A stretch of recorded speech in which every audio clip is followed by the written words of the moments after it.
রাধে রাধে বন্ধুরা, কেমন আছো তোমরা সবাই? আশা করতেছি সবাই খুব ভালো আছো, সুস্থ আছো। আর আমিও কিন্তু ভালো আছি। আজকে আবার নিয়ে চলে আসলাম আরেকটা নতুন ভিডিও। আশা করতেছি ভিডিওটা তোমাদের ভালো লাগবে। তো চলো ভিডিওটা স্টার্ট করা যাক। তো এই তো সকালবেলা কখন ভিডিওটা স্টার্ট করবো বুঝে পাই না। তো একদম কি করলাম, যখন রান্না করতেছিলাম তখন একটুখানি ভিডিও করলাম, তারপরে আর ভিডিও করি নাই। যেহেতু আজকে সকালবেলা উঠতে না একটু লেট হয়ে গেছে, আর লেট হয়ে গেলে তো বোঝোই নাকে মুখে সব কাজ করতে হয়। তো সেই কারণে একবারে সমস্ত কাজ সেরা সকালে, তারপরে এই যে এখন মাঠে যাব তখন থেকে ভিডিওটা স্টার্ট করলাম। তো আমার এখানে সব কাজ বাজ করে ছান দান সবই হয়ে গেছে, আর মাঠে গিয়ে সবজি উঠাও বাড়িতে নিয়ে চলেও আসছি। আজকের ভিডিওগুলি যে কেমন করে করলাম সেটা আমিও বুঝতে পারলাম না, মানে একটু একটু একটু একটু করে ক্লিপগুলি নিলাম সকালের থেকে। কারণ যেদিন দেখবা দেরি হয়ে যায় না সেদিন না আর মানে কাজ যতই তুমি তাড়াতাড়ি করো বেলার সাথে আর পায়রা ওঠা যায় না। তো সেই কারণে না আজকে একটু একটু করে ভিডিওগুলি করা হয়েছে, আর তেমন কোনো ভিডিও আমি মানে সকাল থেকে করতেই পারি নাই। তো এখানে ডাইরেক্ট দুপুরে চলে আসলাম, যখন কর্তামশাইকে সব সবজি গুছা টুচা দিলাম সে বাজারে চলে গেল, আর এখন আমি তারপরে কাজগুলি করতেছি। জানো তো ছেলে মানুষরা সব সময় আমাদের বাড়ির বউদের বলবে কি স্বামীরা যে তুমি বাড়িতে থেকে কি করো, কি এমন কাজ আছে বাড়িতে। তো তাদের উদ্দেশ্যে একটাই কথা বলাও দরকার যে তাদের যে কাজগুলি হয় না সেগুলি আমাদের দেওয়া উচিত, আর আমাদের কাজগুলি তাদের দেওয়া উচিত। তাহলে কি হবে বলো তো, ছেলে মানুষরা 2 দিনই বলবে কি না বাবা আমার দ্বারা এইসব হবে না, তোমার কাজ তুমিই করো। মানে আমাদের কাজগুলি কি বলো তো, ছিটকিছান কাজ, মানে এইদিকে একটা ওইদিকে একটা, ওইখানে দৌড়ায় করতে হবে, এইখানে দৌড়ায় এসে করতে হবে, মানে সব ছোট ছোট কাজ। তো সবগুলি কাজ করতে করতে মানে বেলা যে কখন চলে যায় বোঝা যায় না। ছেলেদের মনে মানে চোখে ওই কাজটা আর কি পড়ে না। যেমন তারা বাইরে কাজ করতে যায়, একটা বলে না যে আমি এখানে বাইরে কাজ করতে যাই টাকা নিয়ে আসি, তো আমাদের তো আর কোনো বেতন পাওয়া যায় না কাজের, তো আমাদের কাজেরও কোনো মূল্য থাকে না। আর আমাদের কাজগুলি কিন্তু সকাল থেকে রাত্র অবধি একইভাবে কন্টিনিউসলি থাকে, তারপরে জানি না কেন সবার চোখে পড়ে না। খালি স্বামীদের বলবো না, বাড়ির বউরা যে কাজগুলি করে সেগুলি কিন্তু বাড়ির শাশুড়ি শ্বশুর মশাইদেরও কিন্তু চোখে পড়ে না দেখবা।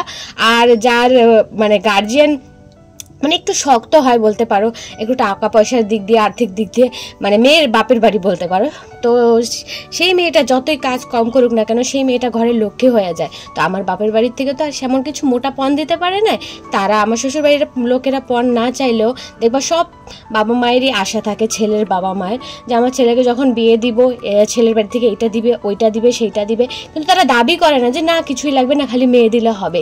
যখন সে মেয়েটা খালি হাতে আসে তখন তাদের যেই রিয়াকশনটা হয় প্রতিটা দিন প্রতিটা মিনিট প্রতিটা ক্ষণে ক্ষণে, তখন তাদের মানে তাদের নিয়মটা আর কি বোঝা যায় যে তারা কি চাইছিল আর কি তারা পায় নাই। তো সেমনটাই সব ঘরে হয়, সব মেয়েদের জীবনেই হয়। তো আমার সাথেও সেরকমটা হয়েছে। আমি বিয়ে করে আসি, সত্যি বলতে আমি কিছুই নিয়ে আসিনি আমার বাপের বাড়ি থেকে, আমার বাপের থেকে তেমন কিছু দেয় নাই, কিন্তু কোন একটা বিপদে আপদে আমার বাড়ির থেকে সবসময় সাহায্য করে। যেহেতু আমার শ্বশুর বাড়ি অতটা আর্থিক সম্পত্তি ভালো না, তো সেই কারণে বিপদ আপদের তো কথা বলা যায় না। তো আমাদের প্রত্যেক বছরই একটা না একটা বিপদ থাকেই থাকে। তো তখন আমার বাবা মা একটু একটু করে সাহায্য করে, কিন্তু সেই সাহায্যগুলি জানো তো চোখে পড়ে না কারোর। কারণ ওই যে এক মুঠে দিতে পারে না। আর খুচরা টাকা দেখবা তুমি খুচখুচ করে ভাঙবা, সেই টাকাগুলি তোমার মানে কোনো কাউন্টেই ধরা হয় না যে কত টাকা ভাঙলা, কোনো হিসাবই থাকে না, আর সেটা গায়ে লাগে না। তখন তুমি এক মুঠে টাকাটা ভাঙবা বা কাউকে দিবা তখন মনে হয় যে না কতগুলো টাকা হয়েছে। তো সেই রকমই আমার বাপের বাড়ি থেকে তো আর এক মুঠে টাকা দিতে পারেনি কোনো, তো সেই কারণে আর কি মানে টাকাগুলি গোনাও হয় না আর বোঝাও যায় না যে কেমন দিল না দিল। কিন্তু আমি তো জানি যে কত কষ্ট করে দিছে আমার বাবা মাও, জন খেটে খায়, দিনে ওই 200-250 টাকার জন খাটে। তো সেইখান থেকে নিজেদের সংসার, আমার বোন আছে একটা, ওর লেখাপড়া খাওয়া দাওয়া সমস্ত কিছুই যে কত কষ্ট করে চালায় সেটা আমি বুঝি, কিন্তু আমার কর্তামশাই তো আর বুঝবে না। পরের ছেলে পরেরই হয়, যতই সে বলে না কেন যে আমার জামাই সে আমার স্বামী, কিন্তু সেটা কোনোদিনও হয় না জানো তো। আমার বলে কোনো জিনিসই হয় না, আমার বলে নিজের শরীরটা পর্যন্ত হয় না, তো পরের জিনিসের প্রতি লোভ দেওয়াটা একদমই দরকার না। সে জাগে বাবা, মনের কথা বলতে বলতে অনেক কিছু বলে ফেললাম যেটা বলা দরকার ছিল না। আমি জানি এগুলি শোনার পর অনেকে অনেক কটু কথা বলবে, কিন্তু যখন মনের কথা কাউকে বলে হালকা করা যায় না তখন মানে যেটা মুখে আসে মনে আসে সেটাই আমরা মুখে বলে দিই। তো এখানে চলো আমার ব্লগ ভিডিওটা স্টার্ট করি। তো এখানেই তো কর্তামশাই চলে গেল বাজারে, তারপর আমি বিকালের কাজদার সেরে চলে আসলাম আমার বান্ধবীর বাড়িতে, কারণ যাবো আমি এখন মাঠে। তো আয়ুষকে রাখতে আসি, আর কি কাজ বলো, আমার সারাদিন এই কাজগুলি, আমার ডেইলি ব্লগে এইগুলিই আছে, এছাড়া আর কিছু পাবো না। আমি জানি একঘেয়ে বোরিং লাগে, কিন্তু কিছু করার নেই। যেহেতু এই কাজটাকে আমি ভালোবাসি, আমি ভাবতেছি যে এই কাজটাকে নিয়েই ভবিষ্যতে এগোবো, তো সেজন্য আমি কোনো এফোর্ট দিচ্ছি না, যেরকম হয় সেরকম হবেই। তো ভাগ্যতে আমার যেটুকুনি লেখা আছে তো সেইটুকুনি তো পাবো বলো। আমি তার কেড়ে আমার ভাগ্যের সাথে যুদ্ধ করে তার নিতে পারবো না। মানুষের সাথে যুদ্ধ করা যায় কিন্তু নিজের ভাগ্যের সাথে তো আর যুদ্ধ করা যায় না। তো যেমনটা আছে আমার ভাগ্যে সেমনটাই হবে, আমি সেরকম করে চলবো। ভাগ্যের সাথে আর কোনোদিন লড়াই করা যাবেও না আর করবো না। তো এখানে দেখো সিমটিম উঠেছে, আর হাতের অবস্থা যে কি হয়েছে, এমনি তো আমার গা হাত পা ফাটা ফাটা, একদমই ভালো না। তারপর আবার এই মাঠে ঘাটে আসলে না এই অবস্থাটা একটু বেশি হয়, হাত পায়ের দিকে তাকানোই যায় না। আমার শরীরটা ভগবান দিছে যে কেমন বোঝাই যাচ্ছে না, মানে ভালো দিছে না খারাপ দিছে বলতে পারবো না। তো এইখানে তো বিকালবেলা এখন সিম উঠাইলাম আর কটা খাওয়ার জন্য এগুলোকে মেথির শাক বলে, তো এগুলো উঠাবো। আমি সত্যি বলতে মেথির শাক শ্বশুরবাড়িতে এসে এই বছর প্রথম দেখলাম, এর আগে আমি মেথির শাক দেখি নাই, খাইও নাই, শুধু শুনছি যে মেথির শাক হয়, এইটা হয় সেটা হয়, তো মানে শুনছি খালি, কোনোদিন দেখিও নাই খাইও নাই। তো এই বছর এই প্রথম খাইলাম। আর এইবার যে এই যে দেখালাম ভিডিওতে, এইটাতে যে প্রথম খাইছি সেটা না, তার আগে খাইছি 2-3 বার, কিন্তু এই বছরই খাইছি, তাছাড়া আর খাই নাই। তো এইখানে এই যে আমি আসছিলাম মাঠে, এখানে আসছে আমার ননদ আসছে, আমার ননদের যা আসছে, আমার বান্ধবী আসছে কুল পাড়তে, মানে আমার ক্ষেতের পাশেই। তো তারা কুল পাড়লো আর আমি এখানে সিম কটা তুলে চলে আসলাম, ওদেরকে ডাকতে দেখে এসে এখনও কুল টোকাইতেছে। তো ওদের সাথে আমিও 2-3টা কুল টোকাইলাম, তারপরে চলে আসলাম বাড়ির দিকে। আর এখানে এই যে একটা টিম, এই সবগুলি টিম মিলে গেছিল মাঠে, মানে আমি একা গেছিলাম কিন্তু এরা পরে গেছিল আমার মাঠের পাশেই। তো তারপর একসাথেই আসলাম বাড়িতে, ওরা কুলটুল নিয়ে আসলো। জানি না এই কুলগুলি কবে মাখা খাবো, মাখা করলে তো অবশ্যই তোমাদের সাথে শেয়ার করবো, আর যা করি কুললি তা তো তোমাদের সাথে শেয়ার করবোই। তো এইখানে সন্ধ্যাবেলা এখন বাড়িতে তো শ্বশুর শাশুড়ি কেউ নেই, এখন যা মনে তাই খাওয়া যায়, কারণ আমাদের বাড়িতে বাইরের জিনিস খাওয়া কোনো মতেই অ্যালাউড না। যা খাবা তুমি বানায় খাও, সে যত কষ্টই হোক না কেন তোমার। আর বেশি জিনিস যে বানায় খাবা সেটাও না, তোমার যেই অবধি সাধ্য আছে সেই অবধি। বেশি খিদা ফলে মুড়ি খাও, আর না হলে মুড়ি দিয়ে তুমি মুড়ি মাখা করে খাও, আর না শুকনো মুড়ি খাও তেল দিয়ে, মানে এই অবধি। বাইরের খাবার একদমই চলে না। আর সত্যি বলতে আমার বানাইতেও ইচ্ছা করে না জানো, সারাদিন এরকম ধকল করে, তারপর সন্ধ্যাবেলা আবার উনানের পাশে যাব, আবার রাত্রে যাব, ইচ্ছা করে না। আর বানাইলে যদি আমি ভাগে না পাই তাহলে আর কিসের জন্য বানানো বলো। তো সেই কারণে আমি আর বেশি কিছু বানাই না, খাইতে ইচ্ছা করলে এটা ওটা আনি লুকায় টাকায় খাই। আর এখন যেহেতু ওরা বাড়িতে নেই, তো এখন তো পুরো বিন্দাসে ফ্রিতে আছি, কিন্তু টাকা পয়সাটাও তো লাগে তাই না বলো, এত কিনে কি খাওয়া যায়।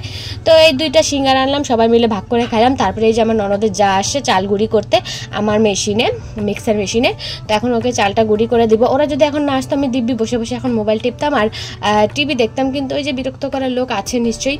আর এরপরে চলে আসছিল আমার ননদিনী আসছে, আর ভিডিওটা করতে পারিনি কারণ ওরা এখনও পছন্দ করে না তো ভিডিও কর। আর 13-12 বানায় কবে, মানে 13-14 বানায় কবে, তো সেই কারণে আর ভিডিওটা করলাম না। তারা এসে একটু দাঁড়াটারে চলে গেছিলো।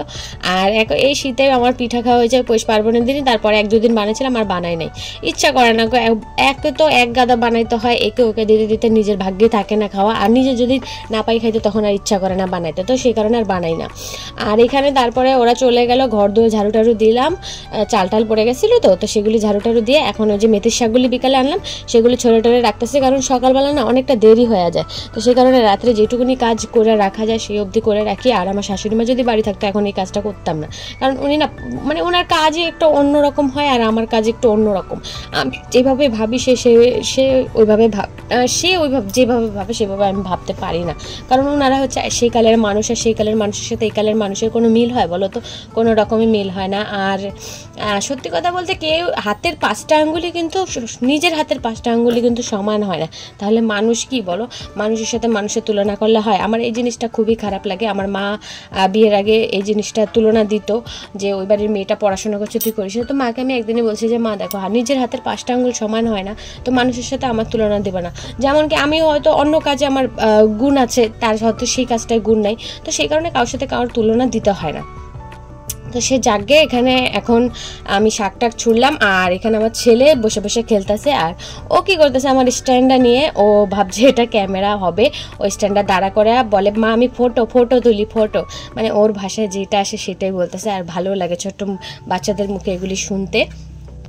তারপর আর কি করব, এখন রাত্রে খাওয়া দাওয়া করব। কর্তামশাই নিয়ে আসছিল রাত্রে ডিম, আর দুপুরে ছিল একটু ডাল, তারপরে ছিল বেগুন ভর্তা, তো সেগুলো দিয়ে এখন চলে যাবে।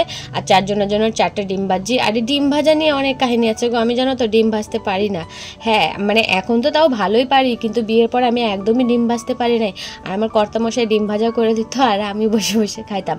তারপরে আস্তে আস্তে ডিম ভাজা থেকে শুরু করে মাংস পোলাও সবই আস্তে আস্তে করা শিখে গেছি। আর শিখতে তো হবে, পরিস্থিতি পরিস্থিতিটাই যে এখন এরকম, আমি আর বাবার এখন রাজকন্যা নই, আমি হয়ে গেছি এখন শ্বশুরবাড়ির কাজের বউ। তো সেই কারণে এখন আস্তে আস্তে সব কিছুই শিখতে হবে আর অনেকটা শক্ত হইতে হবে। তো ঠিক আছে বন্ধুরা, যাই হোক ভিডিওটা এখানে সমাপ্ত করে দিই। অনেকটা জানি লং হয়ে গেছে আর অনেকটা বোরিং হয়ে গেছে, আর ভিডিওটাকে এগোয়ে তোমাদেরকে আর বোর করবো না। ভিডিওটা এখানে সমাপ্ত করি। আশা করতেছি ভিডিওটা তোমাদের ভালো লাগবে। ভালো লাগলে একটা লাইক করে দিও, চ্যানেলটাকে সাবস্ক্রাইব করে দিও। আর এখানে আমার মেয়েকে নিয়ে আমি একটু হাসি ঠাট্টা করতেছি, কারণ আমার মেয়ের সামনে দাঁত দুটো তো পড়ে গেছে। তো ভাবলাম তোমাদের সাথে একটু শেয়ার করি, কারণ ওর বাবা শোবে বারান্দায়, আর আমার মেয়ে যখন আমার সাথে শোয় না এরকম দুষ্টামি করতেই থাকে। ওকে যতই বলি শুইতে, ও দুষ্টামি আর বন্ধ হয় না। কি বলো তো, ছোট তো, ও চায় আমার সাথে শুতে। তো যে যাই হোক বন্ধুরা, আজকে ভিডিওটা এখানে সমাপ্ত করে দিলাম। কালকে আবার দেখা হবে একটা নতুন